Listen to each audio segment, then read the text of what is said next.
Hai, salam. Okey, matematik tingkatan 1, bab pengenalan set. Okey, kita masuk bahagian 11.1 iaitu set. Apa yang dimaksudkan dengan set? Set ialah objek yang di dalam satu buah kumpulan, di mana objek itu mempunyai ciri-ciri yang sepunya tertentu dan dikelaskan dalam kumpulan yang sama. Ciri-ciri sepunya bermaksud ciri-ciri yang mempunyai yang sama. Ciri-ciri yang sama. Okey, dekat sini kita ada satu set kenderaan, di mana set kenderaan ini dipecahkan kepada set pengangkutan darat, set laut dan set kenderaan udara. Jadi kita kena senaraikan dia mengikut set-set tertentu, iaitu 3 set tu. Jadi set ni adalah kumpulan. Okey. Jadi kita buatlah set bagi kenderaan. Okey. Kita buatlah satu persatu. Set kenderaan bagi darat. Yang ni set bagi kenderaan bagi laut. Last sekali sini adalah set bagi udara. Semua ni adalah kenderaan, tapi kita pecah kepada mengikut ciri-ciri yang sepunya. Jadi yang darat adalah kereta. Okey, tulislah kereta. Lepas tu kita ada lori. Kapal di mana? Kapal adalah laut. Tulislah sini kapal. Lepas tu kita ada helikopter. Helikopter udara. Helikopter. Kita ada roket. Roket pun udara. Roket. Kapal terbang. Udara. Kapal terbang. Van. Bas. Lepas tu kita ada sampan laut. Sampan. Kita ada bot pun laut. Ferry pun laut. Ferry. Lepas tu kita ada belon udara panas. Belon udara panas. Tulis kemas-kemas ya. Jadi beginilah cara kita nak tulis dalam bentuk set yang kalau diberi dalam bentuk kumpulan yang besar, kita pecah mengikut set-set yang diberikan. Okey, itu untuk set. Apa yang dimasukkan dengan set? Okey. Set juga boleh ditulis menggunakan perihalan, penyenaraian dan tata tanda set. Okey, untuk penulisan set dalam bentuk perihalan pula, apa yang dimasukkan dengan perihalan? Maksudnya kita kena kaitkan dalam set tu apa benda sebenarnya, kaitan antara satu sama lain. Apa ciri sepunya yang ada antara kesemua tu. Okey, contoh soalan dibagi set di mana set dalam kumpulan tu ada 8, 16, 24, 32, 40, 48. Jadi apa kaitan ciri sepunya yang ada antara nombor-nombor berikut? Kalau kamu perasan, 8 pergi 16 naik 8. Betul? Ni naik 8. Ni naik 8. Naik 8. Naik 8. Tambah 8 semua. Jadi kita nak kaitkan dia adalah hasil tambah nombor 8. Tidak juga. Kalau kita bagi tahu 48 tambah 8 barulah, sebab dia sampai 48 sahaja. Jadi kita kena tulis dia adalah gandaan 8. Jangan tambah 8. Kita belajar matematik, kita ada nombor gandaan. Nombor faktor. Ingat bagi topik yang kita belajar, faktor dan gandaan.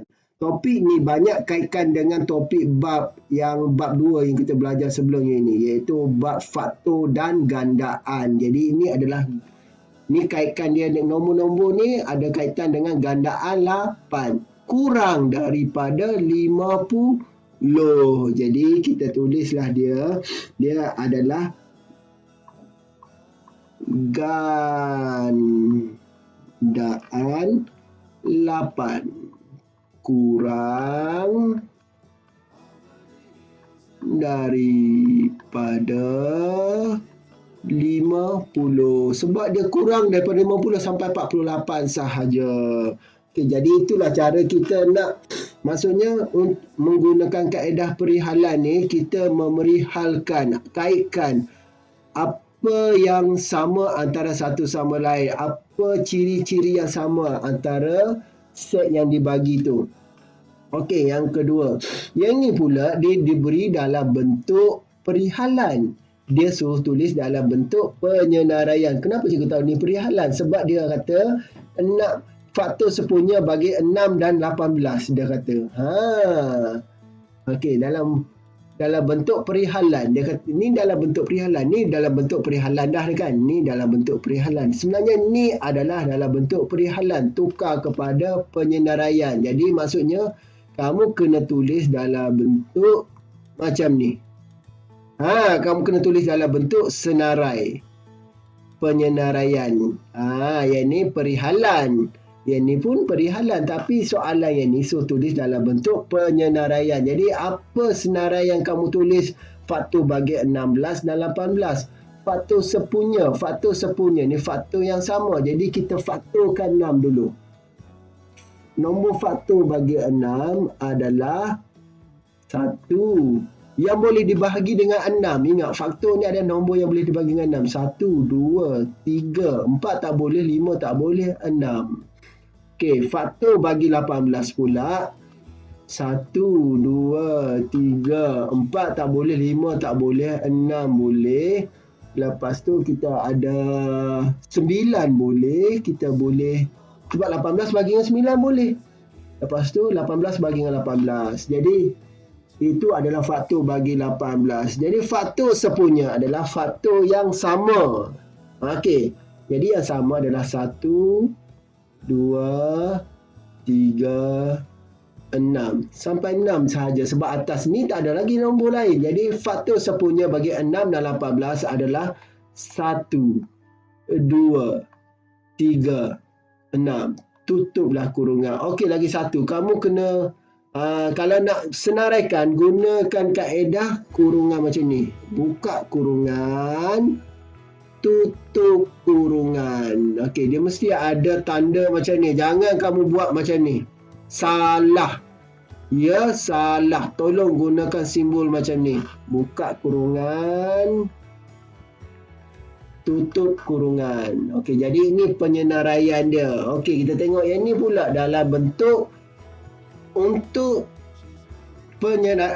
ini perihalan, yang ni untuk penyenaraian. Okey, yang ni pula dalam bentuk tata tanda pembina set. Okey, kalaulah dia katakan set P ni adalah gandaan 9 dan dia juga adalah kurang daripada 100. Jadi cara penulisan dalam bentuk tata tanda pembina set, kita tulis dulu set P. Set P, dia kata set P, di mana kita buat kurungan yang ni. Okey, di mana nilai set P dalam tu adalah X.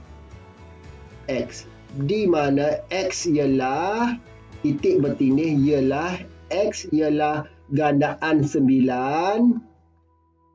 X gandaan 9 dan juga X kurang daripada 100. Macam ni, kena tulis macam ni. Okey, satu lagi, dia kena tulis dua keadaan untuk pembina set ni, di mana P ialah, okey, senaraikan dia. Jadi kamu rasa gandaan 9, nombor gandaan 9 ni adalah CP9 daripada 1 hingga 9. Gandaan 9 yang pertama adalah 9. 9 kali 2, 18. Tambah 9, tambah 9, sampailah kurang daripada 100. Jadi yang 9 ni ada berapa? Banyak. Jadi kita tulis 1/1 lah dia. Okey, kita tulis 1/1 ya. Kita tengok apa yang ada kat sini. 9, 18, 27, 36, 45, 54, 63, 72, tak muat situ 81, 90, 99, tambah 9 lagi, tak perlu, sampai 99 je. Kenapa sampai 99 saja? Tutup pagar di mana dia kata X tu adalah gandaan 9, betul dah gandaan 9, tapi kurang daripada 100. Jadi untuk tata tanda pembina set, kamu kena tulis dua keadaan, dalam bentuk senaraikan, dalam bentuk yang macam ni, satu lagi nilai yang ada X dalam ni. Okey, tak berapa faham tak apa, kita pergi contoh nombor 2. Okey, contoh nombor 2. Okey, yang ini dalam bentuk perihalan. Ni dia bagi contoh Sabah, Sarawak, Labuan. Dia bagi dalam bentuk senarai dah, Sabah, Sarawak, Labuan. Jadi apa kaitan antara satu sama lain Sabah, Labuan, Sabah, Sarawak dan Labuan ni? Mereka adalah wilayah timur bagi Malaysia. Wilayah timur bagi negara Malaysia. Jadi mereka adalah wilayah timur bagi Malaysia. Okey. Jadi Sabah Sarawak ni adalah wilayah ya. Okey, itu adalah perihalan. Okey, dalam penyenaraian dia pula kita kena tulis dalam bentuk senarai macam ni, iaitu dalam bentuk pagar macam ni. Gandaan 5 kurang daripada 100. Jadi sifir 5 lah. 5 lepas 25, 10, 15, 20, 25, 30, 35. Kurang daripada 40. Sampai 35 je lah. Sampai situ sahaja. Jadi inilah cara penyenaraian. Sama dengan atas. Kita senaraikan dia. Okay, cuma yang atas kompleks sikit. Kamu kena cari faktor dulu. Lepas tu cari faktor sepunya. Bergantung pada soalan lah. Kalau yang ni gandaan. Senang je terus senaraikan terus. Okey, yang ni pula. Ingat balik. Kalau tata tanda pembina set ni, kamu kena tulis set R. Sama juga yang ni. Set P dulu. Lepas tu, bukakan kurungan. Letak di mana nilai X ialah. Di mana X adalah macam ni.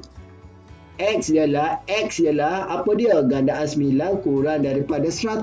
Yang ni X ialah X huruf konsonan dalam perkataan Malaysia. Jadi kita tulis je lah huruf konsonan dalam perkataan Malaysia. Okey, tutup kurungan. Ada satu lagi kamu kena senaraikan. Sebab dalam tata tanda pembina set ni kamu kena senaraikan. Apa huruf konsonan dalam tu? Iaitu huruf selain A, E, I, O, U, iaitu huruf M, L, Y dan S. Ini adalah huruf konsonan bagi Malaysia. Jadi dua ni kena tulis dalam kata tanda pembina set. Sama tak? Okey, tengok. Ini contoh soalan pertama, ni contoh soalan nombor 2. Okey, salin semua ya. Okey, unsur dalam set. Okey, salin yang ni. Dikatakan set A adalah buah-buahan tempatan Malaysia. Okey, di mana dia kata jadi dia kata unsur A, di mana dia kata buah durian, dia kata durian. Adakah durian ni? Maka durian adalah unsur bagi A. Jadi durian ni adalah unsur bagi A. Kita tulis macam ni, di mana durian ni adalah unsur bagi A, kita tulis dalam bentuk 3 terbalik macam tu. Ataupun kamu boleh buat macam ni. Macam tu. Yang ni lagi bagus macam ni.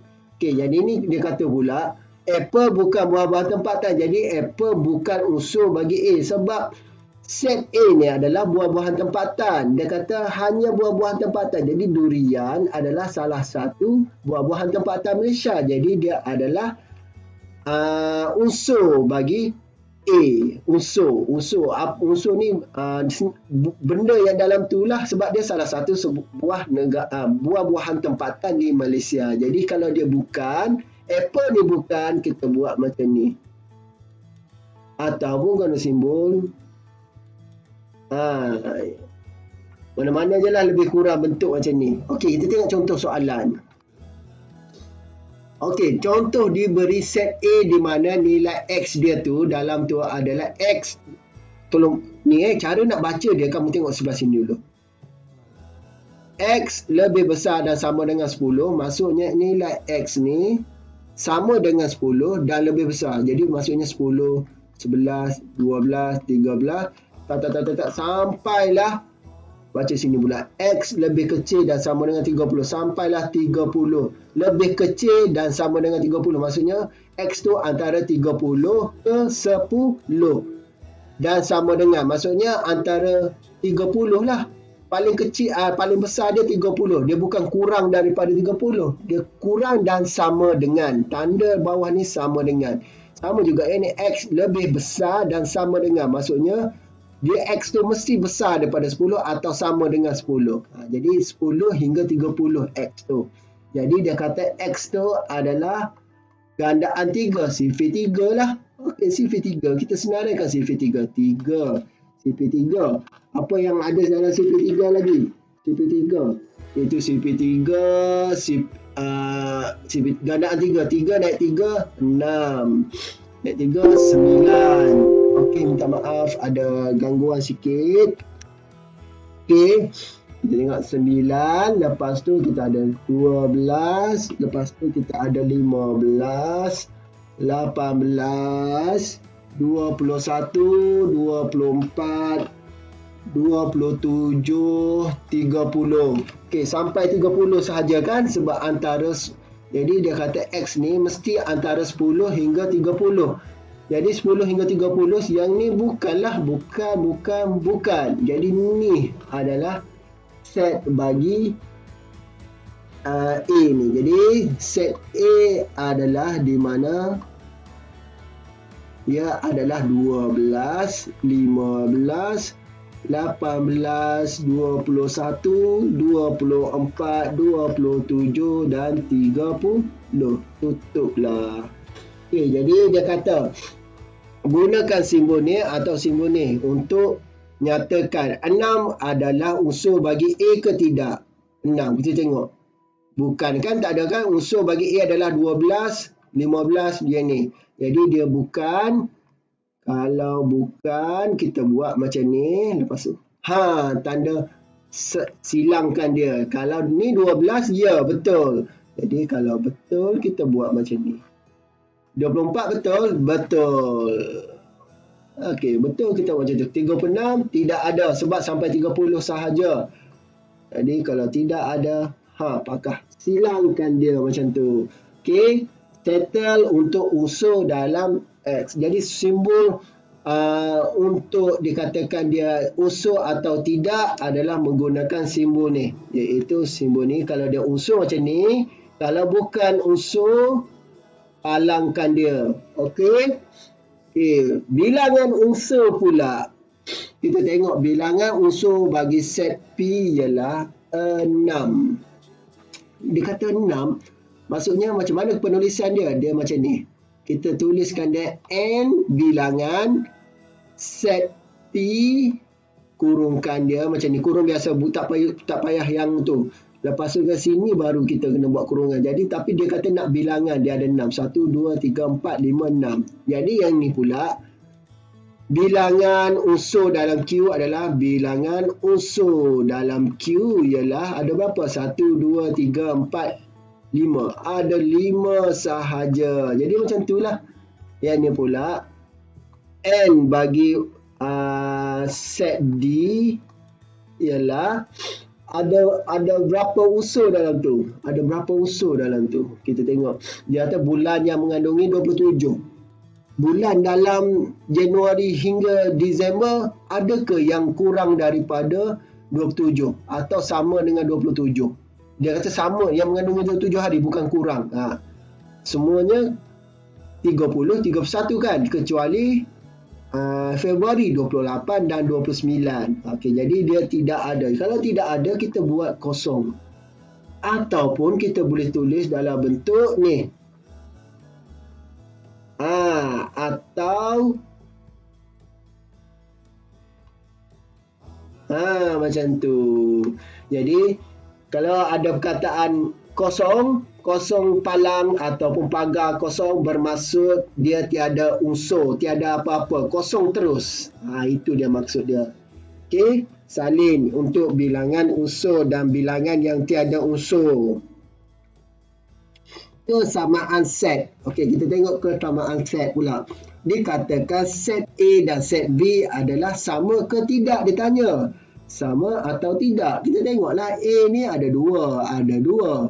B pun ada dua. Ni ada 30, 17, 17, 5. Jadi sama. Jadi set A sama dengan set B. Macam tu sahaja.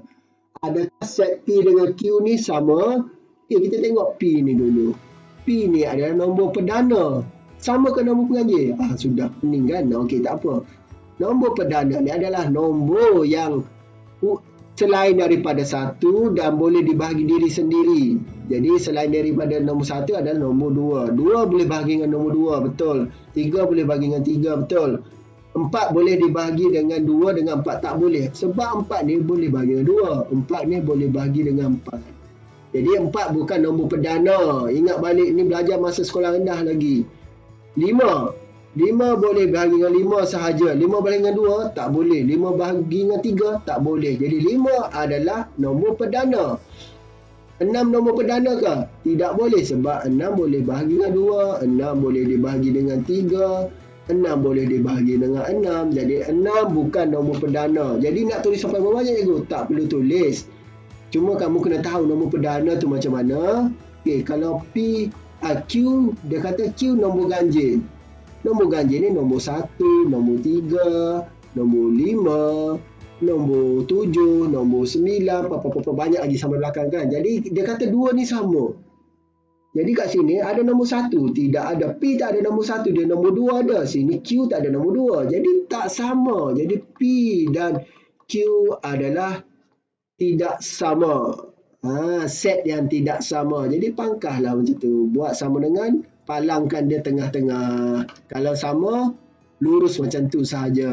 Okey, kita tengok contoh yang lain lagi. Okey, ini yang tu sama kan. Yang ni pula dia katakan A dan B ni adalah sama. Dia kata yang A ni adalah faktor bagi 16. Faktor bagi 16 ni adalah faktor yang nombor sifir yang boleh dibahagi dengan 16. Sifir berapa yang boleh dibahagi dengan? Sifir 1, sifir 2 yang boleh dibahagi dengan 16.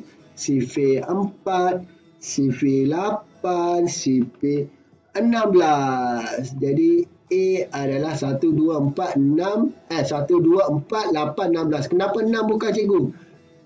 Ialah 16 bagi 6 boleh ke? Tak boleh. Faktor ni nombor yang boleh dibahagikan dengan 16. Jadi yang B ni pula dia katakan 1, 4, M, N, 16. Okey. Jadi dekat sini dia kata A dan B adalah sama. Cari nilai M dengan N. Cari pemboleh ubah. Jadi pemboleh ubah tu nombor yang tidak diketahui, iaitu M. Okey. Sebelah sini dia ada satu lagi pembayang dia. Dia katakan M ni adalah M lebih besar daripada N. Cikgu tertinggal ayat dia. M lebih besar daripada M. Jadi kat sini satu dah ada, satu ada, 4 ada, 16 ada. Jadi yang tinggal adalah 2 dengan 8. Mana lebih besar? 2 ke 8? 8. Jadi 8 lebih besar daripada 2. Jadi M adalah 8. N ialah 2. Macam tu. Jadi dekat sini pula, contoh soalan nombor 2, dikatakan P dengan Q ni sama. P dengan Q ni sama. Di mana sini ada kambing, ada kambing. Lepas tu ada ayam, ada ayam. Lepas tu ada apa lagi kat sini? Kerbau, ada kerbau. Yang disuruh cari adalah S dan T. Di mana dia kata S adalah haiwan herbivore. Yang tinggal lagi yang belum ditulis adalah itik dan lembu. Mana satu, S ke itik? S ke lembu? Okey, kita tengok. Dia kata S adalah haiwan herbivore. Herbivore ni makan tumbuh-tumbuhan. Dia mana makan tumbuh-tumbuhan sahaja? Lembu sahaja. Itik dia makan serangga juga. Jadi dia bukan herbivore. Jadi lembu adalah herbivore. Jadi S adalah lembu. T adalah itik. Macam tu sahaja. Jadi kita nak cari pemboleh ubah dia macam tu. Kena fahamkan betul-betul soalan tu. Okey, sampai situ saja untuk topik kali ini. Salam.